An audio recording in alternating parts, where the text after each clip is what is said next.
Welcome back, everybody. This is Vivian again, but I'm going to be turning it over to Judy Fennerty, who will be doing the introduction for the talk tonight. Go ahead, Judy. Hello. My name is Judy Fennerty, and I am a member of the Santa Clara Valley Chapter Board, and I just wanted to introduce the program today. Just get to see myself here. Our talk tonight is our 21st annual Brenda Butner Memorial Lecture. Brenda Butner was a longtime member of our chapter. She moved to Los Altos Hills in about 1973 and quickly became an enthusiastic participant, becoming chapter president, becoming our field trip chair and leader, going on many field trips around the state. Also founded our Gardening with Natives Committee, which is going strong today. She's also a docent at Jasper Ridge and Edgewood County Park, and also learned propagation at the famous Yerba Buena Nursery, and as well a conservation advocate. So she passed away in 1995, and her husband, Al Butner, set up a memorial fund to host lectures of Brenda's interests, which is pretty much about everything that we, both rare plants, conservation, gardening, and local interests. So Al also passed away in 2013, and he was a longtime supporter of our chapter, Going Native Garden Tour host. And so we miss both of them, and we welcome our speaker tonight as the Brenda Butner Memorial Speaker. So thank you. And many in our chapter remember Brenda and Al, so we always want to acknowledge their memory.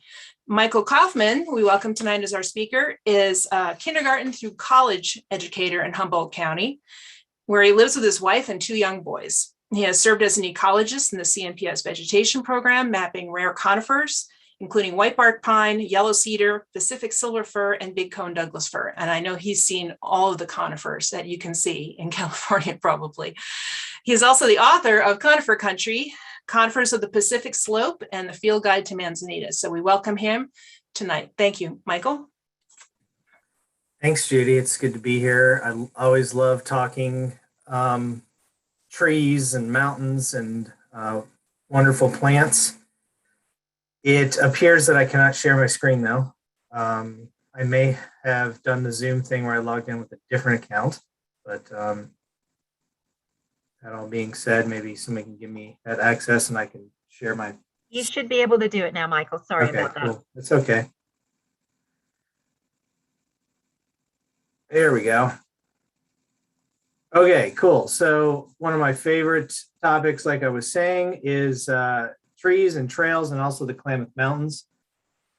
So I'm going to take you on a little tour across the Klamath. Judy gave me a great introduction. I'll just show this stuff real quick. Like she said, I wrote Conifer Country. That was my first sort of dive into really telling science through a book. And through that, I started a publishing company called Backcountry Press. I founded the Bigfoot Trail Alliance because of this hike that I did in 2009. I'll tell you a little bit about that. And I began writing the Klamath Mountains and Natural History in 2016. And pretty much all the images that you'll see tonight will either be in that new book or in my older books, because I just love this area so much. So these are the books that I have published. I'm very proud of them. I just wanted to kind of give you a visual of those titles. We just did a second edition of Field Guide to Manzanitas. That's kind of hot off the press. And Conifer Country was 2012. Conifers of the Pacific Slope was 2013. I published that one. Klamath Mountains and Natural Histories coming in early 2022, I hope. Okay, so the Bigfoot Trail. I've hiked thousands and thousands of miles in my life. I love to put a backpack on and disappear. I tend to go places to find plants or animals that are unusual. And I hiked the Continental Divide Trail in 2002. And when I moved to Humboldt County, I had an itch for another long hike. And I told my wife I wanted to hike the Pacific Crest Trail. And she said, can't you just do something a little bit closer? So that got my mind stirring, and I sat down with maps. I sat down with my friend and mentor, John Sawyer, and we mapped out a route that would connect wilderness areas and also be a tree scavenger hunt. So along this 360-mile route, you can see 32 species of conifers. There's a couple little side trips you have to do, but it basically passes all of those conifers from starting down here in the Yolla Bolly Middle Eel Wilderness and then finishing in Crescent City. So a couple of highlights of the trail. It goes through 6 wilderness areas, and I'll introduce you to all of those. Those are the dark green items on this map.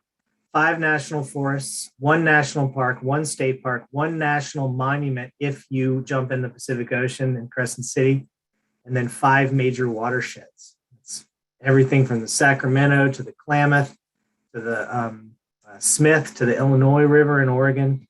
Lots of great river crossings and also high hanging lake valleys. Like I said, 32 conifer species, and somewhere, I'm just throwing this number out, around 3,400 plant taxa. We have a plant list going. It's on the Bigfoot Trail website.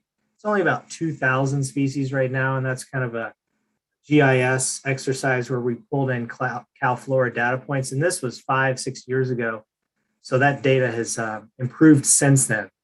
So anyway, we're trying to inventory the plants along the way using community science methods. So here are the Klamath Mountains in kind of 2 views. This view on the left is this line around the outside is a Klamath Mountain geomorphic province. You can see Redding and Eureka and Crescent City, Medford, and then it creeps up into the Rogue River watershed here in Southern Oregon. But what's really unusual about the Klamath, well, there's a lot of unusual things, but look at this. This is precipitation. You can see here in the western slopes of the Siskiyous and up into the Oregon Siskiyous, there's lots and lots of winter precipitation, approaching 100 inches in very wet years, and then drier conditions on the east side of the range. So this brings in all sorts of conditions that allow for a variety of plants to survive. And we also have varied soils. There's a whole complex story, but varied soils and varied topography. And for all of these reasons, we have an amazing array of plants. So why are they so diverse? I've sort of showed you that, but this is a east near Mount Shasta to west near Crescent City, sort of transect across the range. And here are the Siskiyou Mountains. On the west slopes of the Siskiyous, we have redwoods and mountain hemlocks and Sitka spruce at the southern end of the greatest temperate rainforest on Earth. From the Pacific Northwest, we have endemics like Port Orford cedars. We have Alaska cedar, which reached their southern range extension. When you get into the rain shadow, you start to get pines that show up: western white pine, sugar pine, ponderosa pine, the endemic foxtail pine, whitebark pine. So this is a little schematic just to give you an idea of the variety of vegetation types that occur because of the varied rain in the west to the east, and also that elevation, like I was telling you about. The Klamath Mountains only get up to about 9,000 feet. There's 2 peaks that are right at 9,000 feet, 9,025 feet. So they're not super high, but they are high enough to have subalpine forests. All right, so we're going to look at the Bigfoot Trail through 8 regions. We're going to start in the Yolla Bolly, and we're going to move north and end in redwood country at the Pacific Ocean. So here's the Yolla Bolly Middle Eel, and the trail starts at a place called Ides Cove. You get there from Corning in the Central Valley south of Redding, about a half an hour, maybe a little bit more.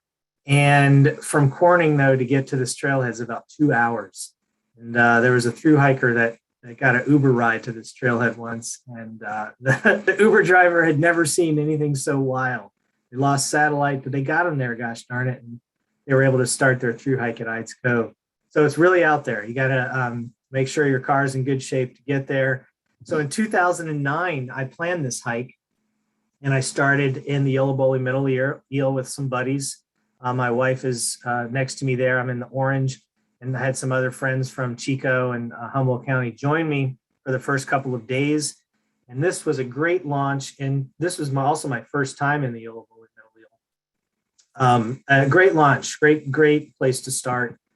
And it actually begins on the flanks of Mount Lynn, which is the highest point in the Coast Range at over 8,000 feet. And on the south slopes, this is higher up on Mount Lynn. On the south slopes, this is all Jeffrey pine savanna.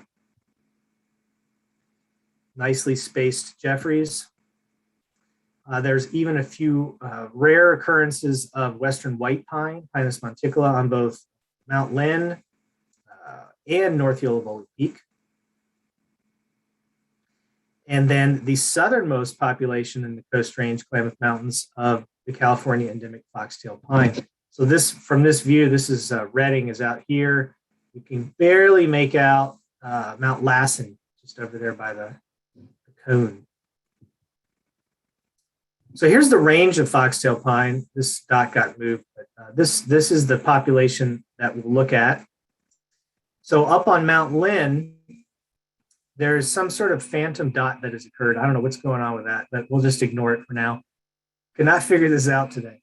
So up on Mount Lynn, I've sort of mapped the different vegetation types here with, because I've worked so much with the CNPS vegetation team, I thought it would be kind of fun.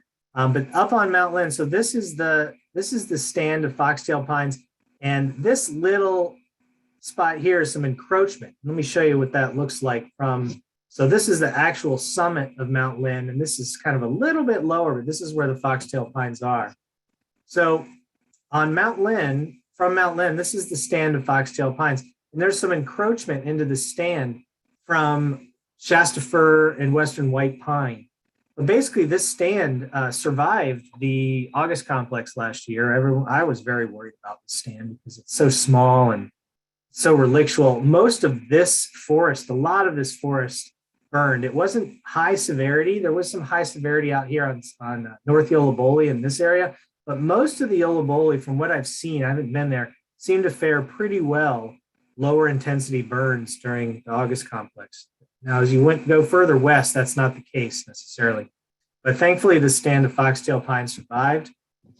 Here's a picture looking back to the summit of Mount Lynn, where that last picture was. On the north slopes, it's all Shasta fir. And on the south slopes here, it's all foxtail pine. Beautiful, evenly spaced, old forest.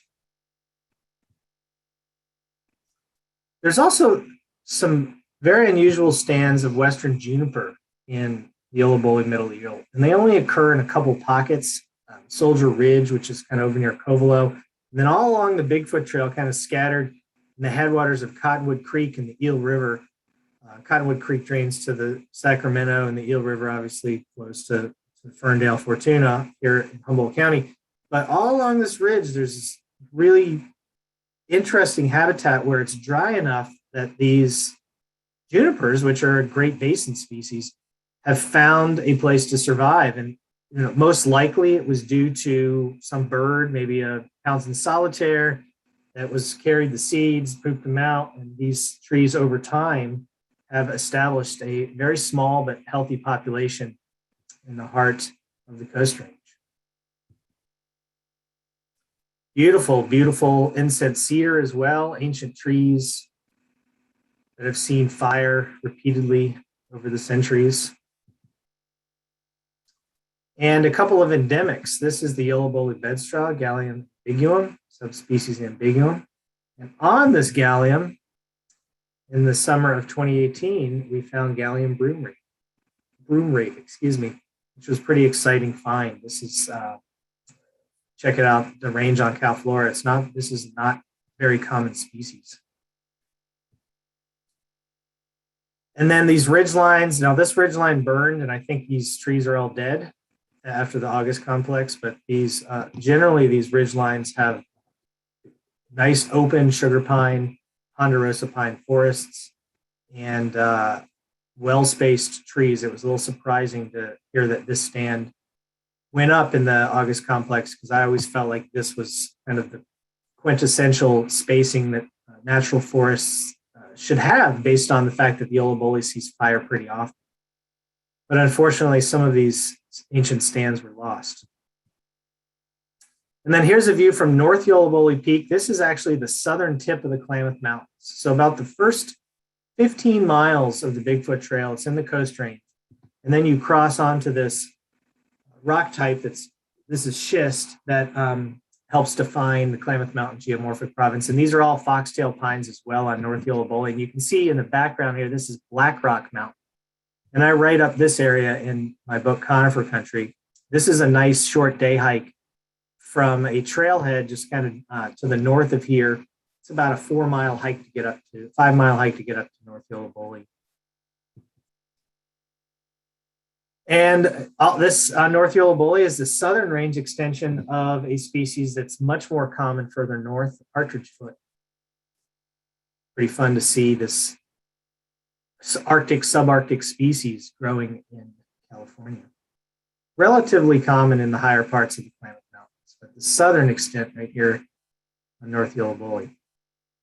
All right, Trinity River country. So from the Yolla Bollies, the Bigfoot Trail really drops. This is a big flat, lower elevation flat stretch here that goes into the Hayfork Valley. And there's a variety of ways that we originally sort of proposed the route goes through Hayfork, but this is the route that's now been defined. We've rehabilitated some of these trails to get us into that beautiful South Fork Trinity River country, characterized by Douglas-fir and ponderosa pine. Here's a picture of that South Fork Trinity. And there's beautiful, beautiful stands of umbrella plant. So in 2018, I took my now 9-year-old, then 7-year-old son into the backcountry to do some trail work in the Yolla Bolly. And when we came out, we went for a swim under this Starmera in the Trinity River. Beautiful spot right along the Bigfoot Trail. Interesting plants like Western burning bush. Check out the range of this species. This is, whenever I see ranges like this, I wonder, this has to be some sort of relic from the Pleistocene, maybe. Like, look at the distribution. It's all around Portland. It's pretty thick in the Bay Area. And then you've got these populations on the west slopes of the Peninsula Range down in Southern California. So very mysterious distribution. Generally means it's a cool plant. Redwood lilies, we're kind of at the northern range extension of the redwood lily here in the Yolla Bolly Trinity River country. And Manzanita heaven here at Smoky Creek. Now, I'm not sure how this area fared after the August complex last year, but this is one of my favorite stands of Arctostaphylos canescens that I've ever seen. I mean, these trees are monsters. That's about a 12 to 15 foot tall shrub right there. And they just take on all sorts of amazing forms in this particular stand. Ancient shrubs. There's also Arctostaphylos manzanita spread out across the Trinity ophiolite. Beautiful bark strips. And then there's this picture. I think I'll just go ahead and cover that up and just show you my Manzanita cover one more time. Flame ragwort, we're at the northern range extension of this species, which is common on serpentines all the way south into close to Santa Rosa, as you can see by that range map. And so from Hayfork, you walk through Hayfork Valley and you climb up and you cross the Trinity Mountains and you have views now out to the Trinity Alps. So this is the Trinity Alps, and this is where the true high country of the Bigfoot Trail begins.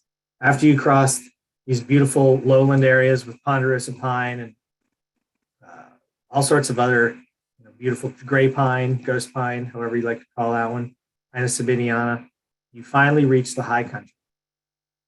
And this is the Trinity Alps Wilderness, one of the largest wilderness areas in California, over 500,000 acres. So from Junction City, so here's Weaverville and then Junction City. From Junction City, you walk up to the trailhead, which is the Canyon Creek trailhead. And this is where 99.9% of the people who drive this road, if you don't live there, drive this road, go. They go to the Canyon Creek. Canyon Creek's sort of like our little Yosemite Valley of the Klamath Mountains. And it's beautiful. There's another trailhead. And it's called the Bear Creek Trail. And the Bear Creek Trail will take you up on a high divide. It's an extremely steep trail, take you up on a high divide and drop you down into the Stewart's Fork. And I was lucky enough to hit the Bear Creek Trail for the first time when this thunderstorm was rolling through and the light was bouncing off the serpentines. And hitting this, we call this in Northwest California, we call this area, the Trinity Alps, the Red Alps, because of the serpentine outcrops. But adjacent to the Red Alps are the White Alps, and those are the granites and the high peaks of Canyon Creek and Caribou Lake, and we'll see some pictures of those in a minute. But just a neat juxtaposition of the granites and the serpentines. So here at the divide between Trinity River and over into Stewart's Fork, which is a major tributary of the North Fork Trinity River, is where the true subalpine forests of the Klamath Mountains begin along the Bigfoot Trail. It's also one of the southern range extensions, or very close to the southern range extension of our endemic Brewer spruce. So here's a Brewer spruce at that same divide around that same thunderstorm. Range map of the Brewer spruce. So this is the area that I'm showing you pictures of right here. So they're relatively common on kind of this border between the serpentines and on the granites of the Trinity Alps. This area is the Marble Mountains, and they tend to like the high ridge lines of marbles. They're probably most common in all of its range within the Siskiyou Wilderness. And we'll be here towards the end of the talk, but they're also pretty thick up here in the Red Buttes. And then they begin to trickle out as you get up into the Kalamiopsis Wilderness, and they reach their northern range extension up here.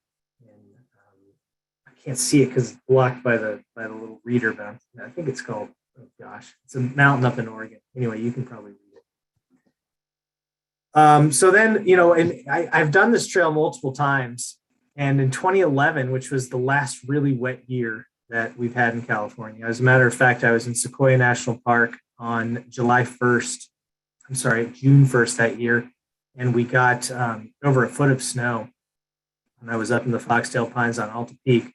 And I came back home and I met up with my buddy Jeff, and we decided to hike the Bigfoot Trail for 2 weeks. And Stewart's Fork was absolutely raging. And it looks like a major river in this picture.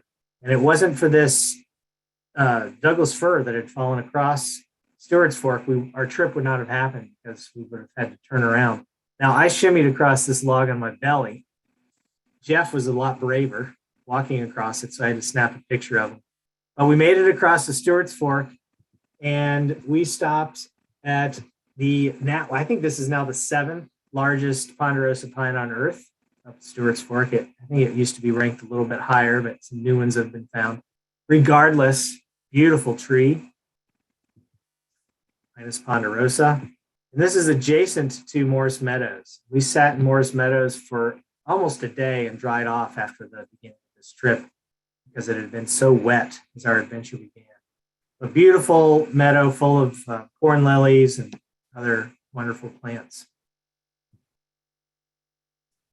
So the Bigfoot Trail walks up Stewart's Fork, and most people, when they walk up Stewart's Fork, they go to Emerald and Sapphire Lakes, which are pictured here in this beautiful cirque below Thompson Peak.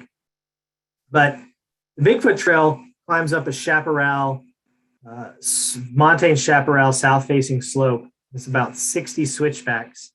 And when you get to the top of the switchbacks, you look down into Caribou Lake on the north slope above that divide between. So now this is now Salmon River country, and the other side was the Trinity River country. And these two watersheds meet, but they meet at Wichipec, which is deep in the heart of the Klamath Mountains.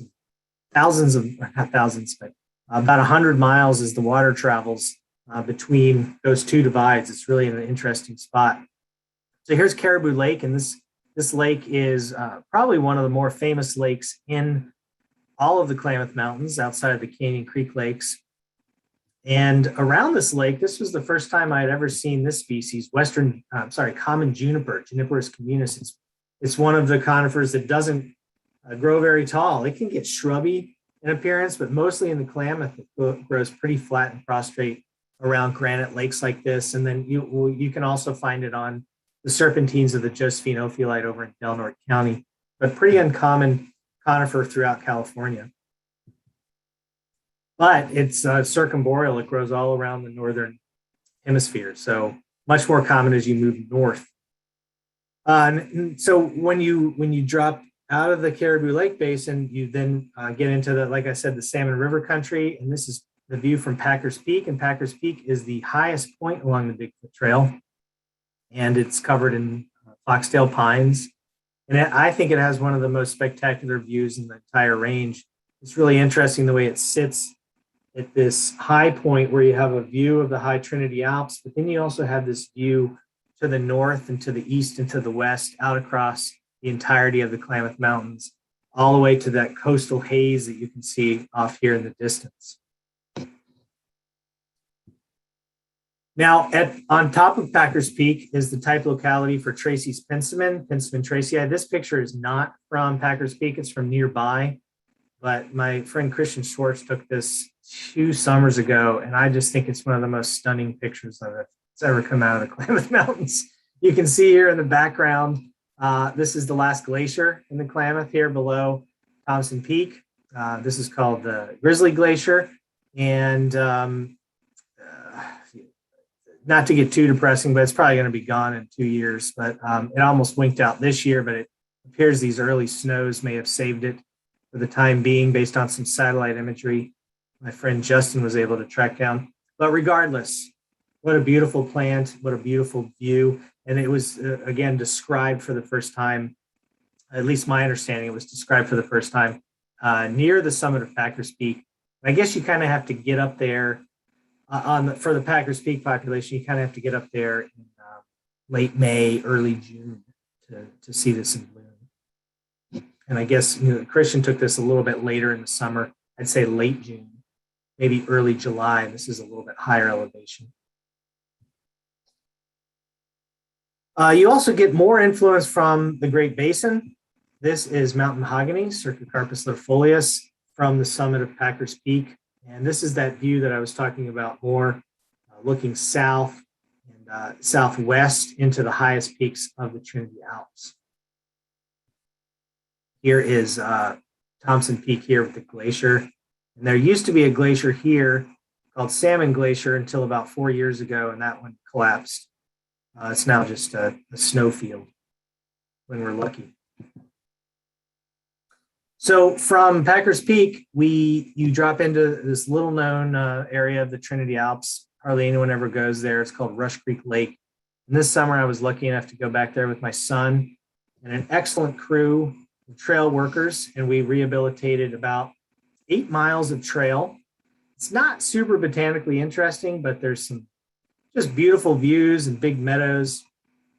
Here's our crew. I think Les and Karen are actually on this Zoom, or maybe they're on the YouTube version. But we had a great crew. We got out there. We did a lot of fun work, and we got to bring kids, which I think is even more compelling and exciting. Here's me and my son and I.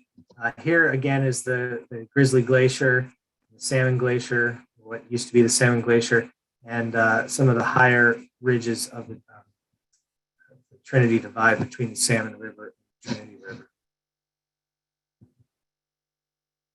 Now, this is the heat map from the fire this summer, and I just thought this was really interesting. So the Bigfoot Trail climbs from Big Flat, and it follows this up to Packers Peak. And it looks like the foxtail pines were probably okay based on this heat map. And it follows this ridge line, and you can see the heat got pretty hot on the west slopes of the Bigfoot Trail. And it looks like most of the trail work we did through here, which was the majority of it, was okay. So I always find it interesting to see how the patterns of the fire, how they move. And this fire started 2 weeks after we left the Trinity Alps, and it burned all the way through till mid-September, actually a little bit later, because the first rains didn't put this out. We got rains mid-September this year.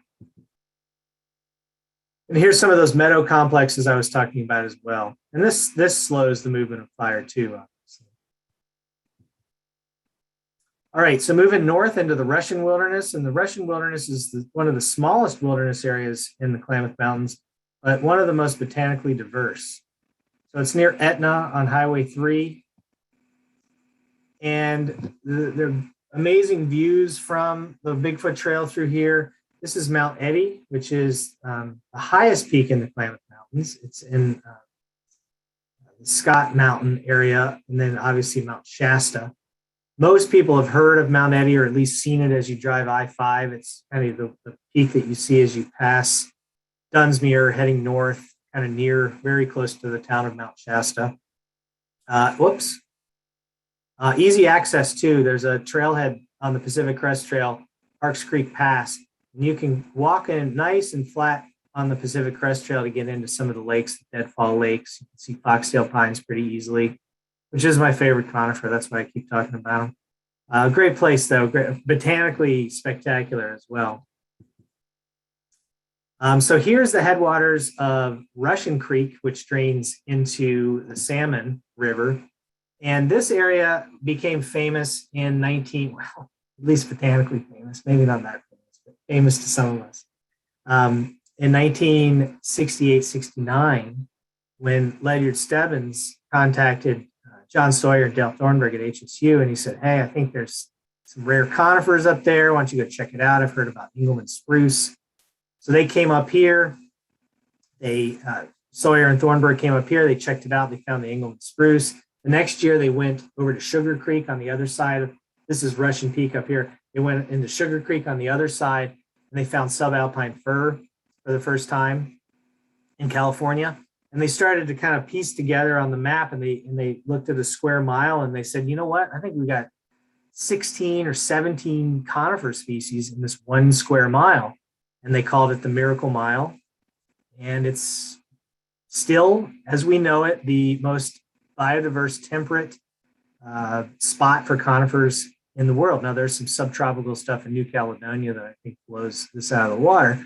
But for a temperate region, we actually added an 18th conifer in about 2013 when a gentleman who owns a gravel pit at the mouth of Sugar Creek called me up on the phone and said, hey, I think I found Western juniper. Sure enough, he took me there. We were able to add Western juniper to the Miracle Mile. So now we're at 18 species of conifers in 1 square mile, basically just to the east a little bit of that Russian Peak there. So a spectacular spot for conifers. Also, other plants are there too. This is at Kalmia Lake. You have the bog laurel. And I'm sorry, that's not Kalmia Lake. That's called Water Dog Lake. Anyway, it could be called Kalmia Lake, I guess. This is a meadow below that lake, which is kind of up in the basin there. And this is full of subalpine fir. Sawyer and Thornburg missed it here. It's a very difficult, subalpine fir is one of the most difficult conifers to identify in my opinion. So they missed it the first year, found it the second year. Thornburg, it took him half an hour to convince Sawyer that it was a subalpine fir.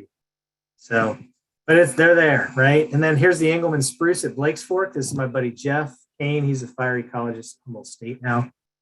This is the guy we did that hike in 2011. Here's the range of Engelmann spruce. You can see another outlier from a much more contiguous range in the Cascades.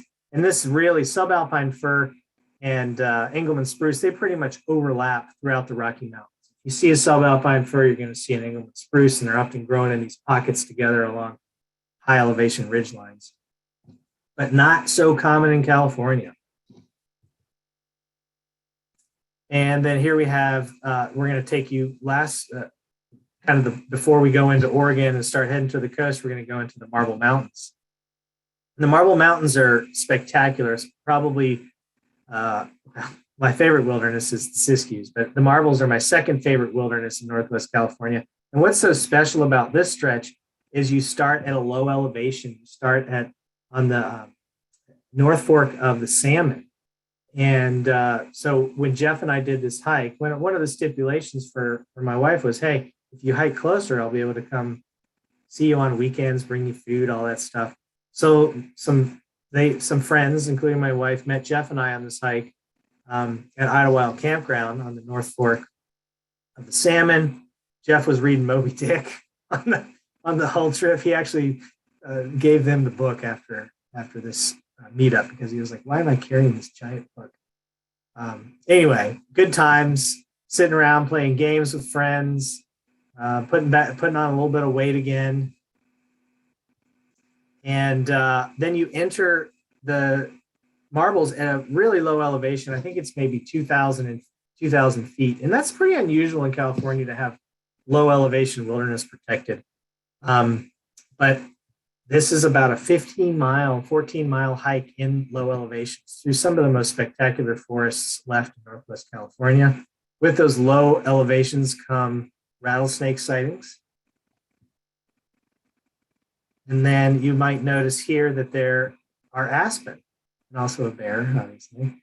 But we've got aspen, and aspen are relatively rare in the Klamath Mountains. But these trees up this stretch of the North Fork, these are the largest aspen that I've seen in the Klamath Mountains, which is pretty exciting. I just love that tree, especially after all my time in the Rockies on the Continental Divide. And so so you can see here, this is the approach to the high country of the upper North Fork salmon. This is English Lake. There's also, this is also the southernmost range of another rare conifer of the Pacific Northwest, the Pacific silver fir. So there's a few of those, a couple of small stands around English Lake. And then if you get up into the higher country here, they become a little bit more common, but a similar phenomenon to what we saw, with Engelmann spruce and subalpine fir, where they just barely sneak out of the Cascades and into the Klamath. And these are all maps from my book, Conifers of the Pacific Slope. So from this section, you drop into, so from the North Fork, this is just an amazing system of watersheds, in my opinion. So from the North Fork of the Salmon, you then have to climb over a divide and you drop into the headwaters of Woolly Creek. Woolly Creek may just be the most pristine watershed in California. It drains to the Salmon, kind of close to where the Salmon hits the Klamath River, but it's about a 20-mile hike up Woolly Creek. And it's all low elevation, generally low elevation forest. And the headwaters of which are on the flanks, or very close to the flanks of Marble Mountain, which is a big giant hunk of marble with caves and amazing plants in its own right. We'll get there in just a minute. I'll show you some pictures from up there. So this is my friend Ian Nelson, who works for the Pacific Crest Trail Association and lives in Ashland, Medford area. But this is Jeff again. I've done this hike with both Jeff and actually Ian joined us for the stretch. Never mind. So this is the same trip. But we had a kind of a hairy crossing here of Woolly Creek. Water was raging. But as you get up to the headwaters of Woolly Creek, this is the area around Lover's Camp, Frying Pan area in the Marble Mountains. This is the highest peak in the Marble Mountains, Boulder Peak. But this is an area, again, full of subalpine fir and other really interesting conifers. And this is where the Bigfoot Trail syncs up with the Pacific Crest Trail for about 30 miles.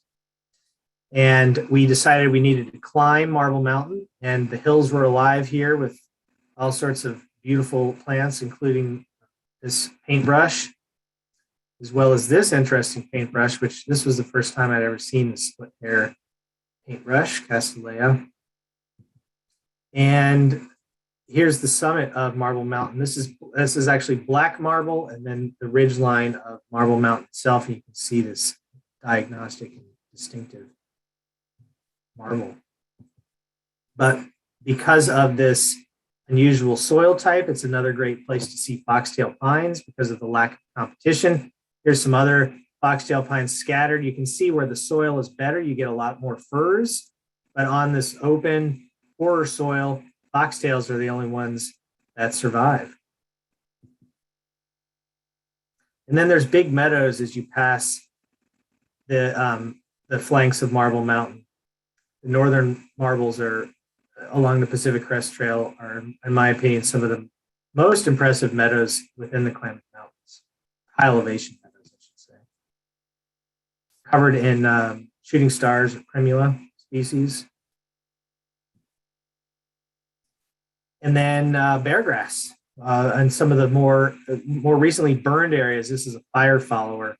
We came upon a spectacular bloom this year. There had been a fire previous, I think it was 2 years before we came through.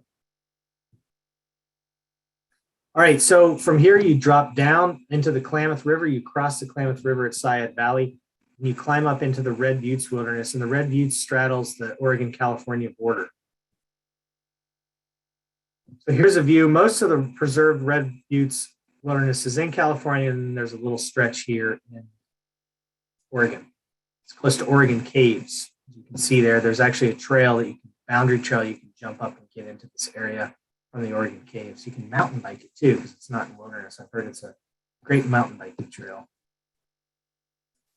All right, so Siskiyou Wilderness, one of the most charismatic, high elevation, rocky outcrop species in the Klamath Mountains. And this is looking out across there to the Siskiyou Wilderness. The high point there is Preston Peak. Be there in just a minute. And then even-aged stands here of knobcone pine. So this, when we were here, this fire was about 25 years old. You can see the Pacific Crest Trail running through here. This is now about a 35-year-old stand of trees because it's 10 years ago we walked through. But what's interesting about pines in general is they reproduce as these even-age cohorts, particularly knobcone pine after a fire. This is one of the classic California fire followers. And some more spectacular bear grass, lots of serpentine soil in the Red Buttes, and there's a beautiful view of Mount Shasta. Huckleberry oak also sprinkled in there.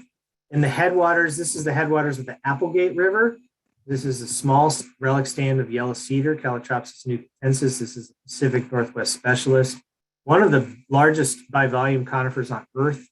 And here in the Siskiyous, it's just this really small diminutive thing right in here that hangs on in these snow-fed, high elevation, north-facing cirques.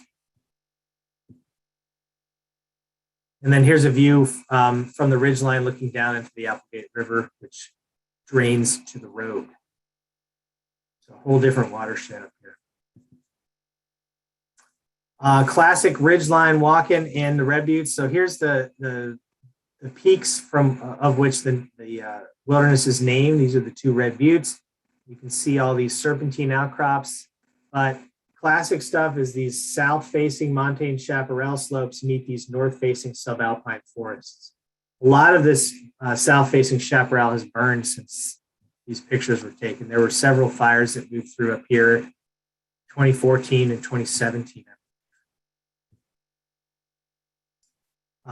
These forests here are filled with brewer spruce, the endemic Klamath Mountain endemic.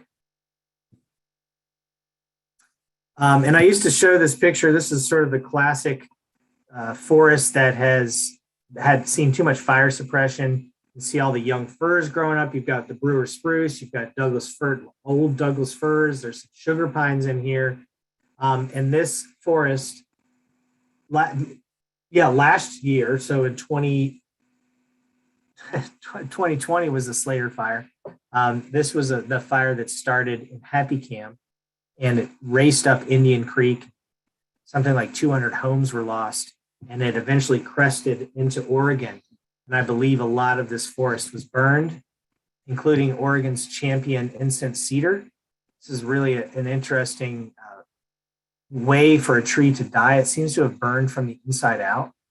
This is a picture from a friend of mine, Luke Rudiger, who just sent this to me. It's pretty depressing to see, 600, 700, 800-year-old tree disappear in your lifetime. This is the world we're in right now. So it's incense cedar. And then so from the Red Buttes, you kind of traverse along the border for a little bit, and then takes you right back south into the Siskiyou Wilderness, and you kind of hike the Siskiyou Crest through the Siskiyou Wilderness. It's a good 30 miles of spectacular wilderness hiking. Here's the north slopes of Preston Peak. This is where the largest stands of yellow cedar in California are. I was fortunate enough to work with the vegetation team at CNPS and Klamath National Forest, and I got to map these stands in 2017, 2018, 2019. And this was the last place I went, and it basically tripled the amount of tripled the amount of yellow cedar we knew about in California, just all over those steep slopes and those flanks there. It's a really spectacular spot. Hard to get to. There's a few isolated meadows along the Bigfoot Trail through here. This is one of my favorite places to camp. Giant incense cedars, meadows full of Darlingtonia californica, which is also known as cobra lily or Darlingtonia. It's our classic carnivorous plant. Grows in the northern Sierra a little bit, few fens in the northern Sierra, and then serpentine, nutrient poor fens across the Klamath Mountains up in southwest Oregon. Serpentine outcrops are off the hook in the Siskiyous as well. This is one of my favorite Jeffrey pine stands on some of the north slopes as you approach Preston Peak. This is called the Lieutenants here, this area. And then more stands of, this is the yellow cedar. So this was a population that actually I was fortunate enough to discover with John Sawyer. This was the last backpacking trip he ever went on. We were able to make it to this lake, found the yellow cedar, which had yet been documented anywhere. And now it's a new known population. They're pretty difficult to tell apart from, because you get up into the Siskiyous, you got Port Orford cedar, which I'm not even going to talk about tonight. You've got yellow cedar and you've got incense cedar. And then you get down to the coast, you've got red cedar. And they're all different genera, but they all look similar enough that you kind of got to stare at them for a little bit to get to know them. So this has always been a complicated one for Californians to document, because it looks so much like Port Orford. So this part of the trail, this is the divide between the Illinois River, which flows north, crosses Cave Junction and then heads through the Kalmiopsis Wilderness to meet up with the Rogue, and then the headwaters of Clear Creek, which flows to the Klamath River down near Happy Camp. And so we're deep in the Siskiyous right now. In the Siskiyous, you get the endemic Bolanders lily, Lilium bolanderi. Cypripedium californicum is just dripping across the trail. This one just knocked me in the head as I walked by, and on a July 4th in 2009. Spectacular. And then just the ridge walking through the Siskiyous is off the hook. So this is looking back now towards Preston Peak. The trail actually goes down Clear Creek, and then you climb up and you jump on these ridge lines, and you walk through an area called Willis Hole, named after Willis Lynn Jepson. You may have heard of him. He came through here in, I think, 1908 or 9 on a pack train on what's called the Kelsey Trail. And the Kelsey Trail was a route that connected Scott Valley, Fort Jones area to Crescent City. It was used to bring supplies over, gold, whatever it was, from the inland to the coast. And Jepson jumped on one of those pack trains and got to Willis Hole, and it's covered with Darlingtonia and Port Orford cedar. And somebody named it after him because he was in his journal. You can actually, they digitize these journals. I put a blog post up about this about a year ago, but they digitized all his journals at the herbaria at Berkeley, and you can now access them online and read them. It's really fascinating to read through and hear about his experiences only 100 years ago. This was the middle of nowhere. He's getting portaged across the Klamath River by some Karuk tribal members, on these wooden rafts. There's hardly any roads. This is, again, 100 years ago. It's just amazing how fast things have changed. But anyway, Willis Hole is up here. Bigfoot Trail walks right through it. And one of the highlights for me every year is in October, I get a crew together, because this is one of the most beautiful, or one of the most neglected trails that I've ever hiked. The first time I hiked it, you hear this all the time. Oh, I almost died. I almost fell down a 200-foot cliff because I lost the trail. I'm hanging on to some huckleberry with this giant backpack on, thinking this is not the place I want to die. So it's been a mission of mine to get back here. I mean, maybe it'd be a good place to die. I wasn't ready to die. So I've always worked. So once I started the Bigfoot Trail Alliance, I've worked to get crews in here. We started this work in about 2015.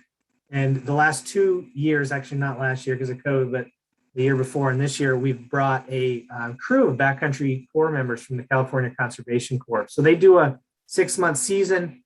They work trails across California and then they're done. And we offer them one more opportunity. So we pay them a stipend. We get them to Delaware County.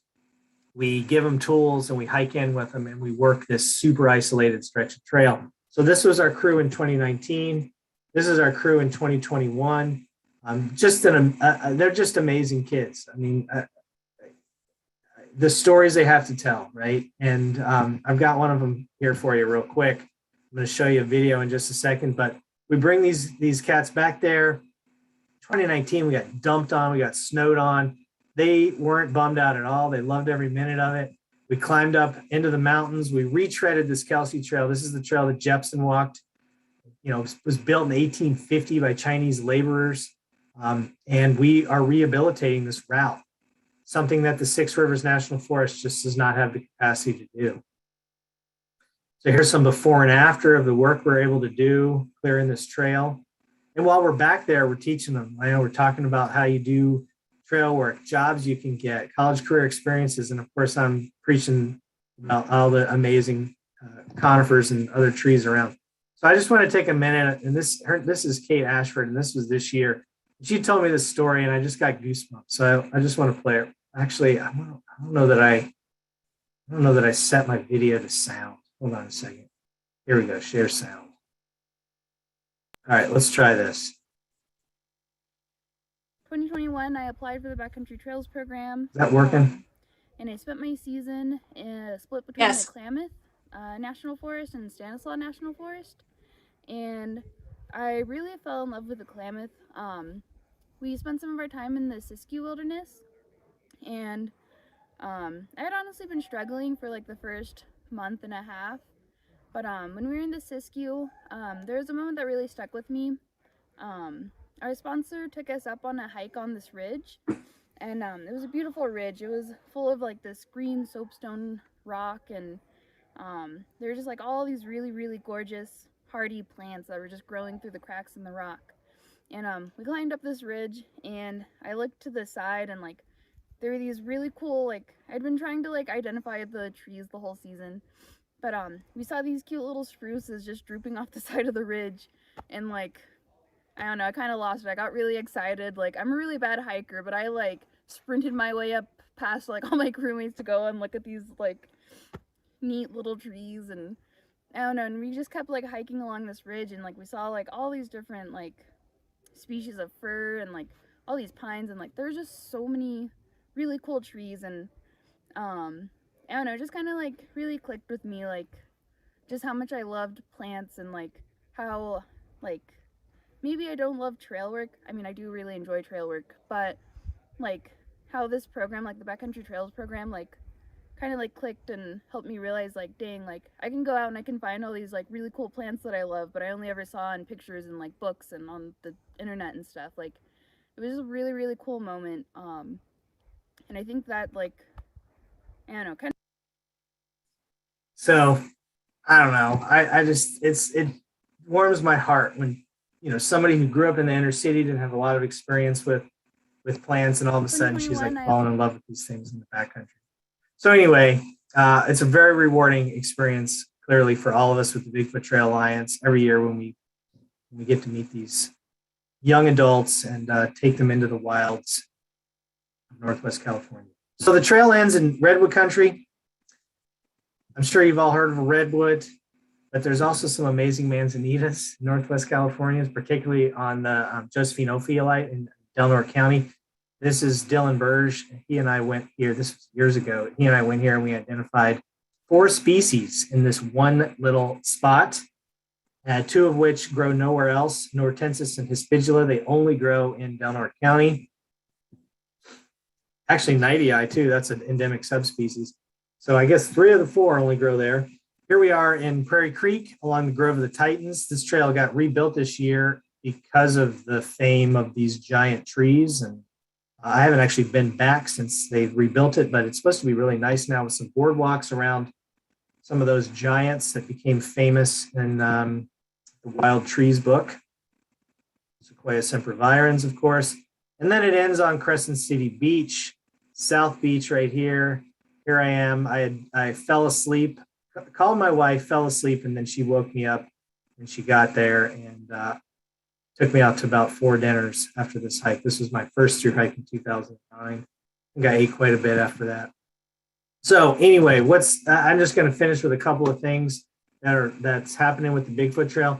The Bigfoot Trail is part of the Northwest California Wilderness Recreation and Working Forest Act, which is being put forth it was introduced by Kamala Harris, and then Jared Huffman is now the champion for this new bill. Hopefully it has passed the House, but it needs to pass the Senate, and there's a little bit of trying to figure out the best time to get it in there. But if it does pass, in addition to new acres of wilderness and miles of wild and scenic river, it will establish the Bigfoot Trail as a national recreation trail. Now that's different. It's not like the National Scenic Trail like the Pacific Crest Trail, but it's still a nice nod to the Bigfoot Trail and the botanical biodiversity that it celebrates. So things that we do as an organization, you've obviously seen the trail work. We have community science projects. We have an iNaturalist project. We also have a climate change project where we're monitoring the 6 highest points along the Bigfoot Trail in the different wilderness areas.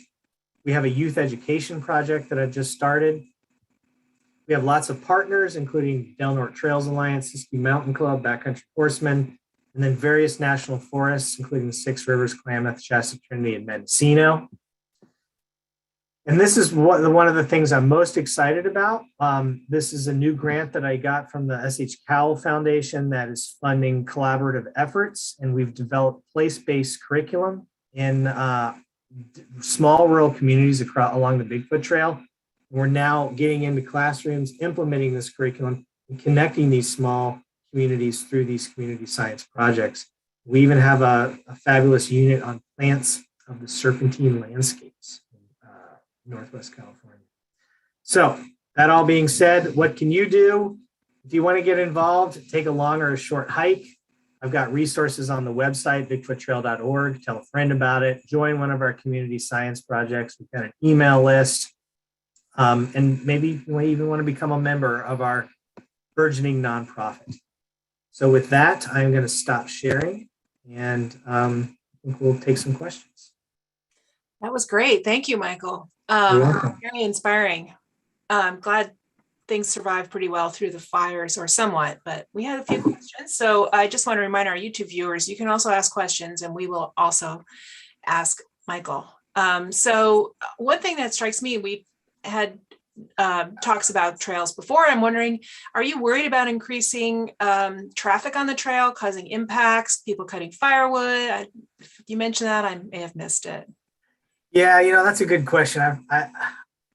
I kind of feel like we're at a point that we're losing these trails, which is different than the wild effect in the Pacific Crest Trail, and now they have too many people on the trail. All the trails. So when I designed this route, like I said, we incorporated wilderness, we incorporated botanical explorations, a conifer scavenger hunt, but we also incorporated previously existing trails. The first time I hiked it, I got lost almost every 10 miles. These trails weren't there. So I've done some rerouting, but I've also done some rebuilding. And I think it's important that we don't lose these trails. So it's so hard too. It's 360 miles, but it's 100,000 feet elevation gain and loss. So it's not easy, right? But there, maybe could be some overuse on a day hike or something, but I can't imagine in my lifetime. I could be wrong, but many people in this thing. So, well, keep publicizing. I'll see what happens. Are you tracking people who through hike the trail? Yeah. Is there a fastest known time, or? I'm encouraging on this trail. This is the only trail we're not allowed to have a fastest known time. There can only be a slowest known time. So that you don't miss any. Most species noted. Exactly. It's got to be slow so you observe everything. It's about a handful a year, so there were 4 or 5 that hiked it this year. Great. So you mentioned an incense cedar in the Yolla Bolly wilderness. How old was that again? Someone wanted to know. I would guess that that tree is about 400 years old. That's the ballpark, but they can grow to about 800, I think. There's real enormous ones deep in the Marble Mountains, the world record holders in the marbles. I think that's estimated at about 800. Going back to the trail stuff, is any permits needed for through hiking or permits at all? There's not. The Caney Creek Trailhead does have a kiosk where they ask you to register, but that's for the Caney Creek. The Bear Creek Trail branches off. I do think, though, it's important to take the time and get a permit from particularly the Klamath and Shasta Trinity so they know usage, but they're not required. Good. So you mentioned 2011 as being a wet year, but I think a lot of us think of 2017 has been a very wet year. Was it as wet in the north as it was in other parts of the state? Yeah, I mean, it was wet, but it was also a warmer wet.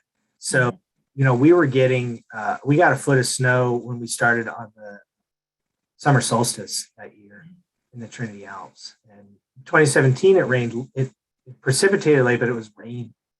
So That's a difference. you can kind of see the snow, right? You know that it seems wetter because the snow we literally walked through snow like 5 out of the first 7 days. We were all snow in 2011. So it's a little different. Yeah, definitely. We also had a question about, you mentioned red serpentine rock, and the person who asked thought serpentine was mostly blue-gray, and then blue-green, and then one of our chapter geologists mentioned that it depends on how close the serpentinite is close to the original ultramafic rock. The more the water reacts with the peridotite, the more iron is removed and the blue-green color take over. Do you want to say anything about red serpentine? Because down here it's blue-green. So that's my understanding. I mean, you can see here in this picture, my understanding is it's oxidized, right? So it's been at the surface long enough that it sort of begins to rust a little bit. But you can still, you'll see veins like in this red rock country, you'll see these veins of blue. So we'll defer to the geologist on that one. We defer to him for a lot, actually. Does the amount of species diversity increase or decline as you go north into the Cascades in Oregon? Good question. I think the species diversity would decline because one thing with the Klamath is that we're at this crossroads where we have plants that are common in the Cascades, Great Basin, the Sierra Nevada, Coast Range, and they all sort of meet and mix here. But that being said, the Pacific Northwest is pretty botanically special, but got that crossroads of species. So that increases our diversity. And also one of the thanks from our longtime chapter members said, thanks for bringing kids to nature. As Dr. Michael Soule used to say, the first job of the naturalist is to get kids outside. So thanks for that.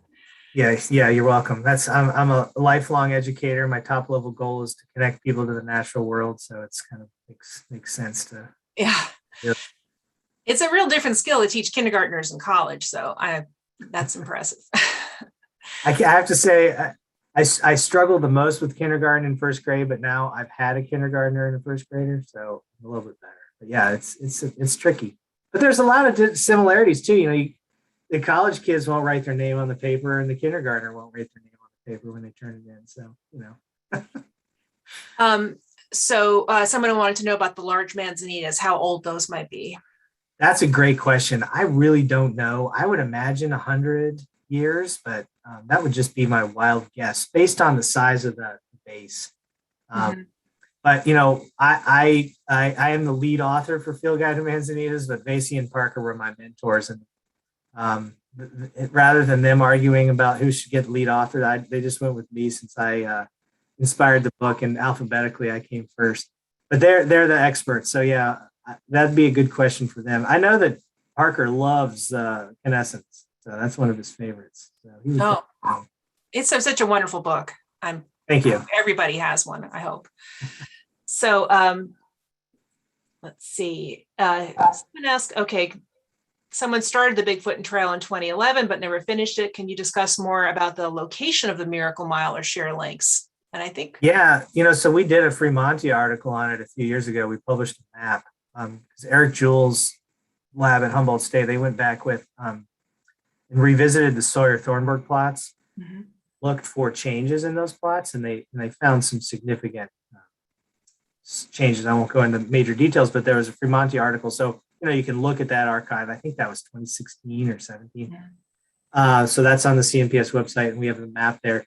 But the best way to access, well, there's two ways. One is, and they're both in Conifer Country too. So if you want to pay for the map, you can buy Conifer Country. But either Sugar Creek or Duck Lakes, and you just kind of have to go up one or the other because there's this big divide between them.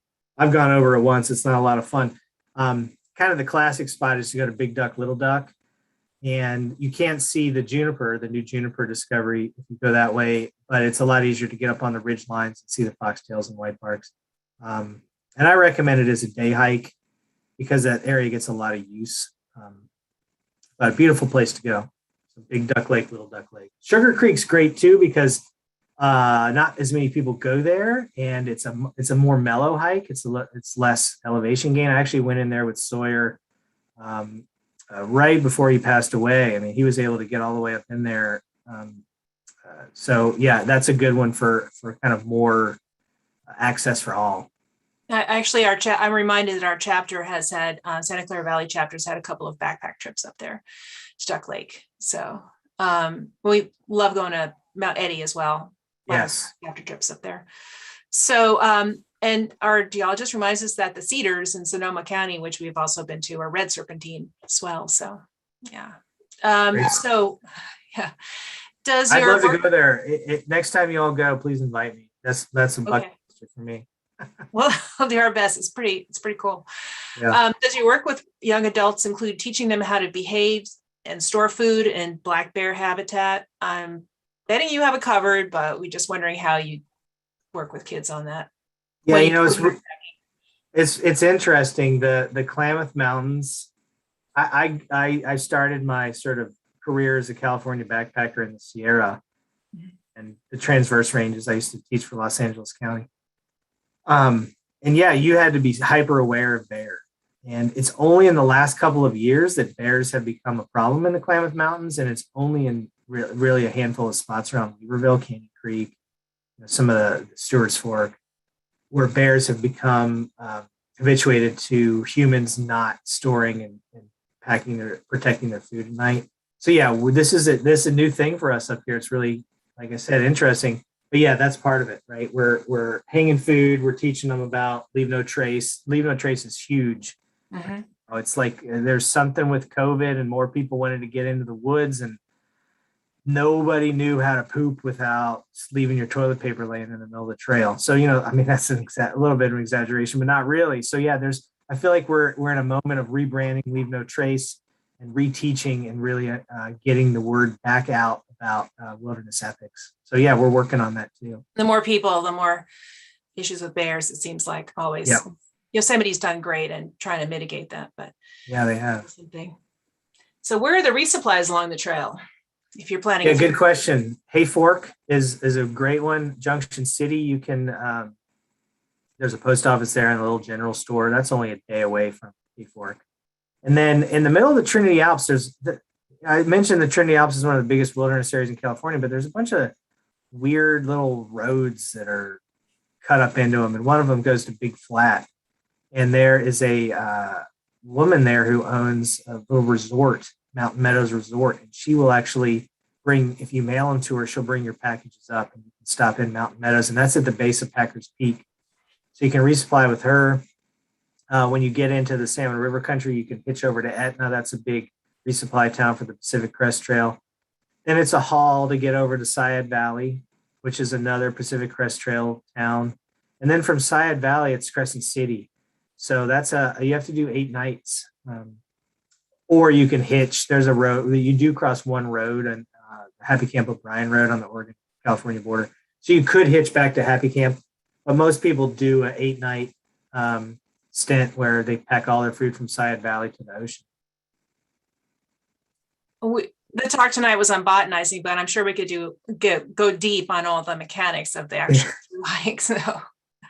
So I don't think we have too many more questions. We have a lot of people reminiscing about their experiences in that area. So everybody's kind of excited about thinking about this for next summer, I think. Cool. But we did have one question. So any clues left by Bigfoot? I wish. I almost called it the biodiversity trail, but everybody convinced me that's just not as catchy. So it's a Bigfoot trail because I love mythical beasts. And there's actually a knobcone pine on this ridgeline. I don't think it's in this picture. There's a knobcone pine that I think looks a little bit like Bigfoot, but very close to the spot I took this picture. But anyway, not too many. Unfortunately, I'd love to see one. I saw somewhere on social media, someone posted a picture of Bigfoot and iNaturalist and what it came up with. So I don't know. Yeah. But Yeah. I didn't. Okay, I'll squeeze one more in. So what inspired you to become a nature educator? Because it's such a valuable thing. Yeah, that's a All of good us have question. I've always sort of been tuned into it. My parents, they're great, right? I love my parents, but they never really did like the nature stuff with me. But I remember at a young age, I'd just throw my window up. I lived in the forest, in eastern deciduous forest, Virginia, and I'd hoot for barred owls and they'd call back. And, I'd look out and I'd see among the tulip poplars, I'd see these pines. And I'd be like, why is that tree green in the winter? And then I went to a great school, Virginia Tech, and really got great school for sciences, got hands-on classes, ornithology, dendrology, all that stuff, and really keyed me in. But I was lucky enough my senior year to get a job in Tulare County. There was this old publication called Environmental Opportunities. And I remember it was like pinned up on the wall at the Natural Resources building at Virginia Tech. And I looked and I was like, come teach kids about nature. And I applied. And next thing I knew, I was living in Tulare County at the foothills of Sequoia National Park. And that's the path I took. So yeah, anyway. Great answer. Not sure how. Somehow. Yeah. Along the way. Yeah. So I think, and in case anybody else, Madeline or Vivian, if you haven't seen any other questions that I've missed, but I think that might be it. You covered them all, Judy. Okay, great. So thank you very much. Yeah, Judy, thanks for inviting me. I love it's interesting to see the Lewisia that you can find sometimes in Trader Joe's in its natural habitat. So Right. it's really cool. Thank you very much, Michael. Thanks for all right, joining thanks. tonight. All right. Bye-bye. Appreciate it. So I just want to wrap up tonight, just reminding everybody that we have our next talk will be Wednesday, November 17th at 7:30 by Kate Marienchild, who will be speaking on California oaks and their countless relations. And you can find that on our chapter webpage, which is cnps-sev.org. And that won't be organized or geared more especially towards middle school and high schoolers. So I hope you all join us for that in a couple of weeks. I also wanted to mention that coming up next weekend is Wreath Masters workshop. So this is part of the state CNPS is going to be traveling around giving workshops on making wreaths for the holiday season. And ours will be on November 14th from 1 to 3 at Marshall Cottle Park in South San Jose. And that is a fee for that. So if you're interested in that, you can also check our webpage for that. So anyway, I want to thanks to everyone and all of our chapter members who attended our earlier session for our election, and congratulations to our incoming officers for next year's chapter activities. So thanks very much, everybody. And we're gonna turn it off now. Have a great night. Thank you.